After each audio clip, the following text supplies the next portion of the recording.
Mas hoje a gente vai falar de um assunto tão legal, pelo seguinte, e eu até me surpreendi com o texto que eu recebi, porque a gente vai falar de cirurgia íntima feminina.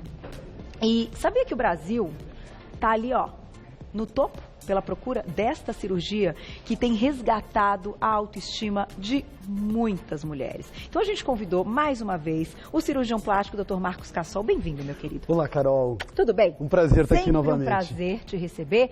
E, puxa, eu fiquei assim, tocada, porque às vezes a gente acha que as mulheres estão procurando, vou fazer uma lipoaspiração, vou colocar a prótese e tal, e aí a gente consegue perceber o quanto muitas situações acabam diminuindo a qualidade de vida desta mulher, porque ela está se sentindo ali numa condição, não vou dizer só menos bonita, mas menos atraente. Ela se sente desconfortável às vezes com o parceiro. Ela se sente até desconfortável com o médico para mostrar o motivo. E até com roupas, né? Determinadas roupas que ela coloca. Então, até para o pessoal de casa entender a respeito da cirurgia íntima e do que hoje a gente já tem até para prevenir o envelhecimento, né, da vagina. Então, a gente vai falar sem tabu aqui, mandem perguntinhas. Existem algumas situações e existem alguns tipos dessa cirurgia, né, doutor? Queria que você contasse pra gente. A cirurgia íntima, normalmente, a gente é a retirada, a clássica, né? É a retirada, a diminuição dos pequenos lábios da vagina. As mulheres que têm um parto normal, ou muitas vezes até mesmo num parto que é cesariana, que não teve o parto normal, pela própria gestação acabam ficando com os pequenos lábios muito grandes, muito pronunciados. E isso pode, assim, predispor a pequenas infecções na região e traz algum desconforto para as pacientes. E na parte estética também. E também da parte estética. Então são algumas coisas que é uma cirurgia bem simples, é uns pontinhos com um tipo de fio que esse pontinho cai sozinho, não precisa retirar os pontos depois. E a gente faz então essa retirada desse excesso de mucosa. É um pouco diferente da pele, porque, por exemplo, dentro do lábio é mucosa e aqui fora é pele. Então, só para ter a diferença, que na mucosa a cicatriz é muito melhor do que a cicatriz na pele. Então, normalmente a cicatrização dessa cirurgia, por ser na mucosa, acaba ficando imperceptível depois Olha que legal. Ao olho nu, assim. A gente tem imagens até, né, para ilustrar. A gente vai colocar então a foto para vocês identificarem aí como que o doutor colocou aí a questão da retirada. A gente vai poder passar o vídeo? Olha lá. Ótimo, tá. Muito bom. Então aqui, isso aí são os pequenos lábios excessivamente pronunciados, né? A gente faz a retirada, então, desse excesso de... É um corte. Esse excesso dessa mucosa, né? Isso a gente chama pele, mas na verdade é uma mucosa, é essa pele substituída. E a gente tira, então, esse excesso da mucosa e dá uns pontinhos com um fio que cai sozinho os pontos depois. É uma cirurgia bem simples. O pós-operatório, a gente sempre recomenda que as pacientes usem um absorvente por mais ou menos uns 5 dias, como se fosse um período de menstruação, porque eventualmente pode ter algum pequeno sangramento. Pode também, isso é raro, mas pode acontecer em alguns pacientes ter alguma ardência para urinar logo depois da cirurgia, porque algum lugar pode ficar mais sensível. Nesses casos a gente pede para usar uma pomadinha de criança, né? Sim. De nenê, de assadura. Basicamente antibióticos, analgésicos se necessários. É uma cirurgia simples, mas é uma cirurgia que resgata esse contato com a intimidade da paciente, que muitas vezes ela acaba não tendo, ou assim, se sentindo desconfortável com o parceiro dela. Sem dúvida. E doutora, assim, vida normal depois de quantos dias? Que que ela volta a praticar atividade física, ter relação sexual? A mucosa cicatriza muito mais rápido e mais fácil do que a pele normal. Mas a gente sempre pede para manter relações só depois de um mês, Tá. Né? Mas a vida normal, no dia seguinte, a paciente pode voltar à vida normal dela. Atividades físicas, esperar mais ou menos umas 2 semanas para voltar. Que tem o ponto. E atividades mais intensas, um pouco mais de tempo, depois de um mês. Mas é uma cirurgia muito tranquila. Interessante. Mas além do absorvente, assim, tem algum cuidado que tenha que ter com um tecido especial, que vai estar em contato com a região que enfim, teve a cirurgia? Não Só pode usar, cuidado. enfim, uma calcinha de algodão, essas coisas? Não. A gente não tem cuidado especial nenhum. Entendi. Assim, o cuidado é só a higiene da região. Tá.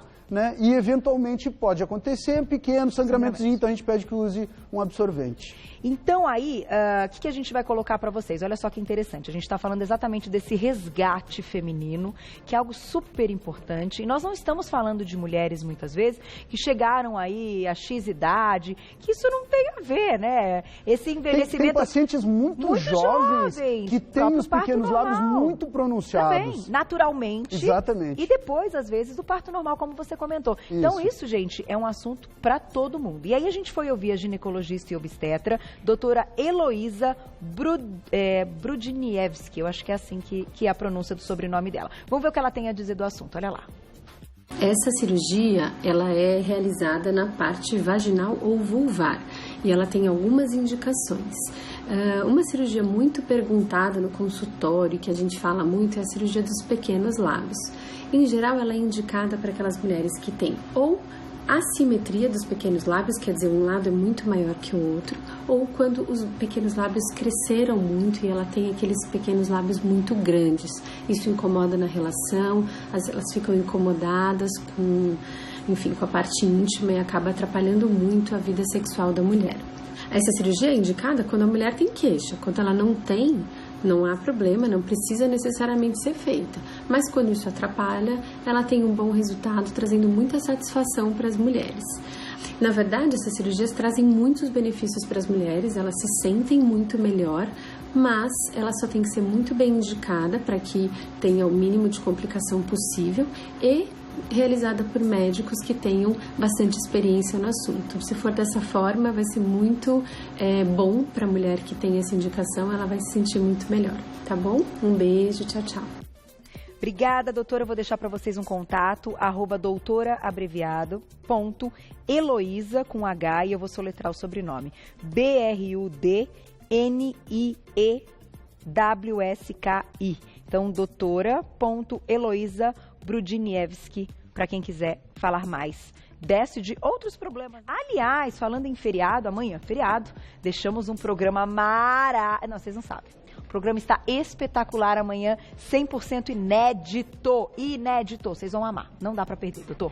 Fazer Carol, parênteses da nossa pauta. Carol, assim, a gente estava falando um pouco sobre esse negócio da cirurgia íntima. Existem, além da cirurgia, da redução dos pequenos lábios, existem outras coisas que a gente pode fazer nessa região íntima. O mais comum é a gente fazer uma lipoaspiração do púbis, que é diminuir essa gordura, o famoso capô de fusca. Eu falei isso para minha diretora, tem a foto. É isso que eu estava falando com você então, quando assim, estava passando isso, as pacientes se incomodam muito com isso e às vezes para usar roupa traz um certo desconforto no uso da roupa. Em alguns casos as pacientes têm... isso a gente já vai falar também. Então segura essa. Não, a foto do que é, Glaucio. Nós temos uma foto, não temos, Mandinha?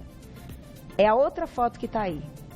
Tá, então eu vou falando também dessas outras pequenas coisas que a gente pode fazer na região íntima. Tá. Além, então, dessa pequena lipoaspiração que a gente faz no monte de púbis, isso aí. Isso, monte de Vênus no púbis.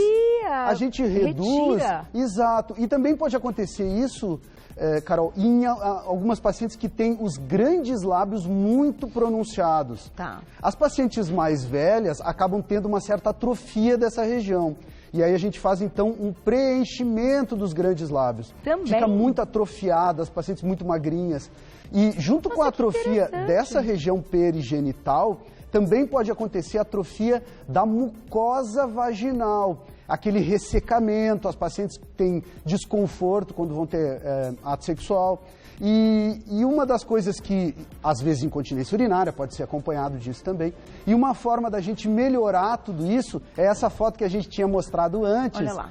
que é um laser de CO2 para a gente fazer dentro da vagina, fazer um resurfacing intravaginal. Isso, exatamente esse aí. Para o rejuvenescimento. E rejuvenescimento. Isso, claro, mais nas pacientes mais idosas, mas não precisa ficar com a mucosa ressecada, chegar na menopausa. Hoje teve uma pauta interessantíssima. Sim, a gente brincou sobre com as meninas. A menopausa.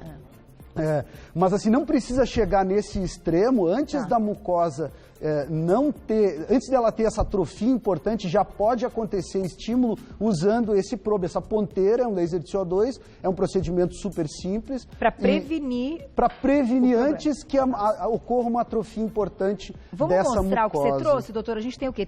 Acho que a gente tem uns 3 minutos. Vamos mostrar isso aqui. Só mostrar algumas coisinhas. Isso aqui, ó, é uma canulazinha que a gente usa para fazer, deixa eu ver se a gente consegue mostrar a canulazinha. Canulazinha para fazer preenchimento. Vou mostrar a canulazinha aqui. Vaginal? Preenchimento de ácido hialurônico, gente, que interessante, no ponto G. Né? Além da gente poder fazer preenchimento nas pacientes que têm atrofia dos grandes lábios, pode também fazer preenchimento no ponto G. Isso é uma coisa meio polêmica. Sério? Isso foi uma moda uns anos atrás nos Estados Unidos, mas é uma coisa que aumenta, claro, o estímulo dessa região. Isso é uma pistolinha que a gente pode usar para fazer o preenchimento.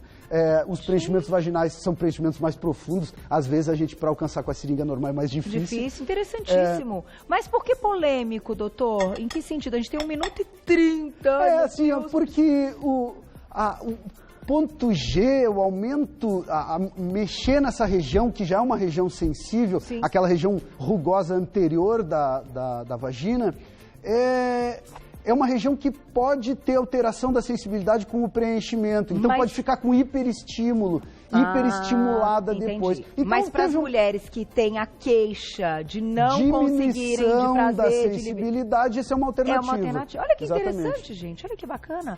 Olha, eu vou falar uma coisa. Super legal a pauta, o tema. Eu vou agradecer ao Dr. Marcos Cassol. Quem quiser saber mais, eu que agradeço a oportunidade. Entre em contato com ele, @clínica Marco Cassol. Tudo junto no Instagram. E quem tiver mais dúvidas, coloque nos comentários, a gente responde todo mundo. Não, eu achei o máximo, porque vamos falar sem tabu, né, gente? Pelo amor de Deus, né? Tão ultrapassado tabu. Já foi essa época, né? Não tem mais espaço para isso. Clínica Marco Cassol, lá no Insta, para encontrar todo o trabalho dele. Obrigada, doutor, mais uma vez. Eu que agradeço.